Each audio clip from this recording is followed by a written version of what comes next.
একটি ধনী লোভী লোকের গল্প। একটি লোক বনের মধ্য দিয়ে যাচ্ছিল।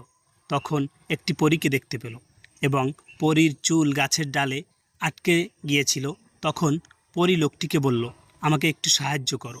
আর লোকটি তখনই বুঝতে পারল যে তার ধনী হওয়ার সুযোগ এসে গেছে। তখন লোকটি পরীটিকে বলল, আমি তোমাকে সাহায্য করতে পারি, আমার একটি ইচ্ছা পূরণ করতে হবে। আর পরীর সাথে সাথে লোকটির শর্তে রাজি হয়ে গেল এবং লোকটি পরীকে সাহায্য করলো আর পরী লোকটির ইচ্ছে পূরণ করে দিল। তখন লোকটি খুশিতে আত্মহারা হয়ে গেল এবং তার ইচ্ছা অনুযায়ী সব কিছুকে সে স্পর্শ করে সোনা বানিয়ে নিচ্ছে। তখন লোকটি তার পরিবারকে, মেয়েকে খবর দেওয়ার জন্য বাড়িতে ছুটে গেল। ছুটে গিয়ে যখন বাড়িতে পৌঁছালো তখন তার মেয়ে লোকটিকে কোলে ওঠার জন্য চলে আসলো। আর তখন লোভী লোকটি কিছু চিন্তা না করে তার মেয়েকে স্পর্শ করলো এবং তার মেয়ে সাথে সাথে একটি স্বর্ণের মূর্তিতে রূপান্তরিত হলো।